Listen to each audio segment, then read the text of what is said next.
मान्यवर व त्यांच्याच मुले ताऱ्यांप्रमाणे चमकणारा हा व्यासपीठ, सूर्याच्या तेजाप्रमाणे या आजच्या स्पर्धेचे परीक्षण करणारे आपले परीक्षक आणि अर्थात मिळालेल्या संधीचं सोनं करण्यासाठी इथे जमलेले माझे सर्वच स्पर्धकी मित्र आणि मैत्रिणी. मला तुम्ही आज स्पर्धा क्रमांक 10 विषय मांडते, महाराष्ट्र अजूनही पुरोगामित्व जपत आहे का? मित्रांनो, मला सुरुवातीला प्रश्न विचारायचा वाटतो की आपण ज्या मातीत राहतो ती माती नेमकी कशी? आपण ज्या महाराष्ट्रात राहतो तो महाराष्ट्र नेमका कसा?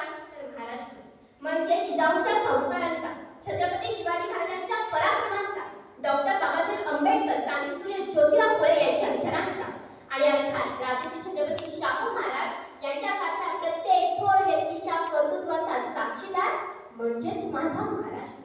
इतिहासाचा साक्षात्कार सौंदर्याचा प्रसार अखंड भारताचा आधार म्हणजे हा माझा महाराष्ट्र. आणि म्हणूनच महाराष्ट्र अजूनही पुरोगामित्व जपत आहे का हा विषय मांडत असताना इथे पहिला प्रश्न उद्भवतो, तो म्हणजे की पुरोगामित्व म्हणजे नेमकं काय? तर पुरोगामित्व म्हणजे ज्याचा अन्याय अत्याचाराविरुद्ध रक्त सळसळतं, उचलून येतं, जे जे समाजासाठी व विज्ञानिष्ठा मारत आहे त्याविरुद्ध तो पेटून उठतो, तर तो म्हणजे खरा पुरोगामी. आणि ज्या दुराग्रह बाळगतो, ज्याला सत्य स्वीकारायचंच नसतं, तो खरा प्रतिगामी. आणि अर्थात स्वतःच्या फायद्यासाठी या सत्तेचं राजकारण करणारे आपले आजचे नेते ते ना प्रतिगामी आहेत ना पुरोगामी, ते आहेत ते फक्त संधीसार. जे त्याच्याने आपलं भलं होईल त्यांच्यानुसार त्यांचं वर्तन असतं. मग ते चुकीच्या गोष्टींना, भ्रष्टाचारांना, गुंडांना पावर करून घेतात. मग तेव्हा ते ना पुरोगामी ठरतात ना प्रतिगामी ठरतात. मित्रांनो, माझा दुसरा प्रश्न उद्भवतो, तो म्हणजे पुरोगामी म्हणजे नक्की कोण?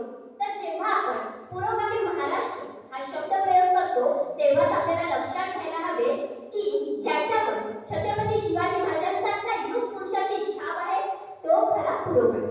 5000 वर्षापासून जलपर्यटन बंद असलेल्या इथे त्यांनी स्वतःचे आरमार म्हणजे जहाज उभारले. ते छत्रपती शिवाजी महाराज हे खरे पुरोगामी नेते ठरतात. मित्रांनो, छत्रपती शिवाजी महाराजांनी स्वराज्य स्थापन केले. त्या स्वराज्यामध्ये त्यांनी अष्टप्रधान मंडळ स्थापन केले. त्या अष्टप्रधान मंडळामध्ये त्यांनी पंतप्रधान म्हणून मोरपंत त्रिंबक पिंगळे, पंत अमात्य म्हणून रामचंद्र नीलकंठ, पंत सचिव म्हणून पंत अमात्य म्हणून रामचंद्र नीलकंठ, पंत सचिव म्हणून आनाजी पंत, मंत्री म्हणून दत्ताजी पंत, दत्ताजी पंत, तर पंत हंबीरराव मोहिते म्हणून सेनापती असे होते. त्याच्यानंतर त्यांनी ज्ञानाध्यक्ष म्हणून मोरेश्वर पंडित, तर न्यायाधीश म्हणून निराजू पंत रावजी असे होते. एवढंच नव्हे तर त्यांनी सिद्दी इब्राहिम खान, दाऊद खान अशा लोकांना सुद्धा त्यांनी सेनापती म्हणून त्यांची निवड केली होती. म्हणजे त्यावेळी त्यांनी कोणत्याही प्रकारच्या जातीमध्ये भेदभाव केला नव्हता, तर त्यांनी सर्वांना एकत्र आणण्याचं खऱ्या अर्थाने काम केलं. म्हणून छत्रपती शिवाजी महाराज खरे पुरोगामी ठरतात. प्रधान अमात्य सचिव मंत्री सुमंत न्यायाधीश धर्माशास्त्री, सेनापती त्यात असे सुजाना, अष्टप्रधानी शिवमुख राणा. म्हणूनच ज्यांच्या विचारांवर छत्रपती महाराजांच्या विचारांवर जो चालणारा असेल तो खरा पुरोगामी. वेदांचा तो अर्थ आमशीच ठावा, येण्याने भावा भार माथा, तुका जरी सहज बोलतो वाणी, त्याच्या घरी वेदांचे वाहते पाणी. संत तुकाराम महाराजांचे अभंग, त्यांची गाथा ही इंद्रायणी नदीत बुडवली गेली होती. पण तीच गाथा तिथे जमलेल्या सर्व जनसमुदायाच्या मुखातून ते जेव्हा ऐकले तेव्हा महाराज म्हणाले की माझी गाथा ही कोणी बुडवलेली नाही, तर ती अजूनही या जनसमुदायाच्या मुखामध्ये जिवंत आहे. आणि हे असे ठणकावून सांगणारे संत तुकाराम महाराज खरे पुरोगामी. भगवान श्री कृष्णाचे तत्वज्ञान पचवताना त्यांचे शिष्य अर्थात संत ज्ञानेश्वर महाराज हे भगवान कृष्णाच्याही पुढे गेले. त्यांनी जे पसायदान मागितले त्यामध्ये त्यांनी जे फळाची व्यक्ती सांडो तया सत्कर्मी रती वाढो, म्हणजे ज्याला जे हवे ते मिळो अशी प्रार्थना केली. त्यांनी कोणत्याही प्रकारे निंदेचा मी नाश करीन किंवा मी दुष्टपणा संपवायचा अशी भाषा वापरली नाही किंवा त्यांनी तशी विचार देखील केला नाही. म्हणून सर्वांचा विचार करणारे संत ज्ञानेश्वर महाराज खऱ्या अर्थाने पुरोगामी ठरतात. तर आता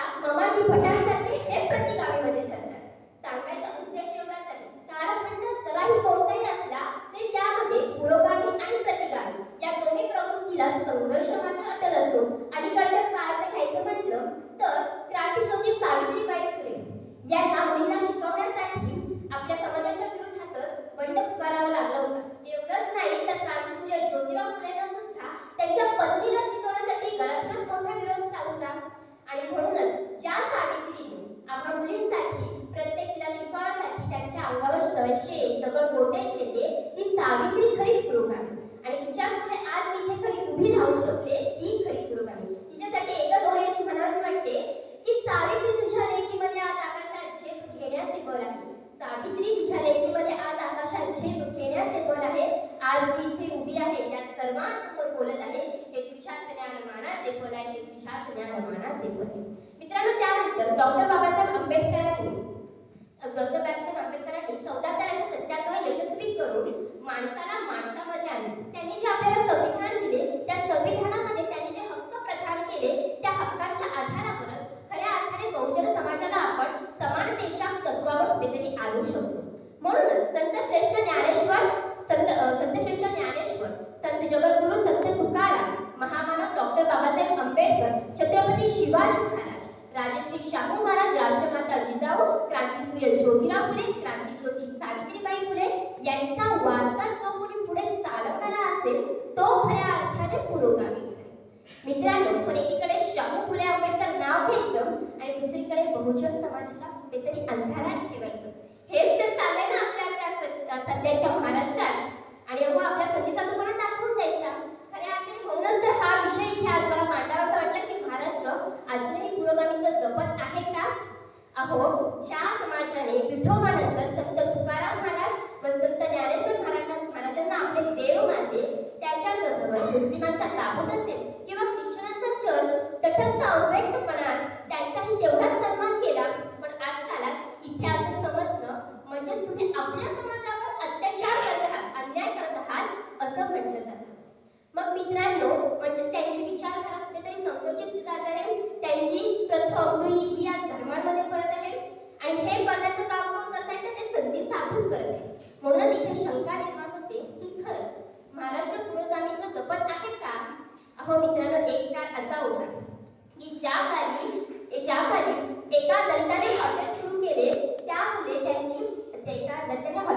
त्यामुळे छत्रपती शाहू महाराज त्यांच्या हॉटेलमध्ये जाऊन तिथे चहा प्यायला गेले. का? तर तिथे लोकांनी यावं म्हणून. जेव्हा डॉक्टर बाबासाहेब आंबेडकरांनी पदवी मिळवली ते कळता क्षणी शाहू महाराज तिथे गेले, त्यांच्या चालीत जाऊन त्यांना अंगठी मारून कडकडत त्यांचा सत्कार केला.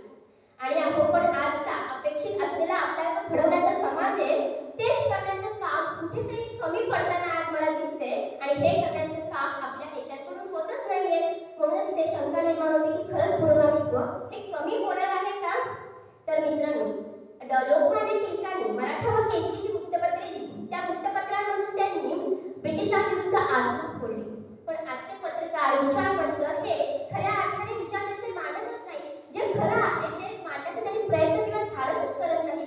म्हणून इथे आज एक प्रश्न निर्माण होतो की खरंच महाराष्ट्र पुरोगामीत्व जपत आहे का?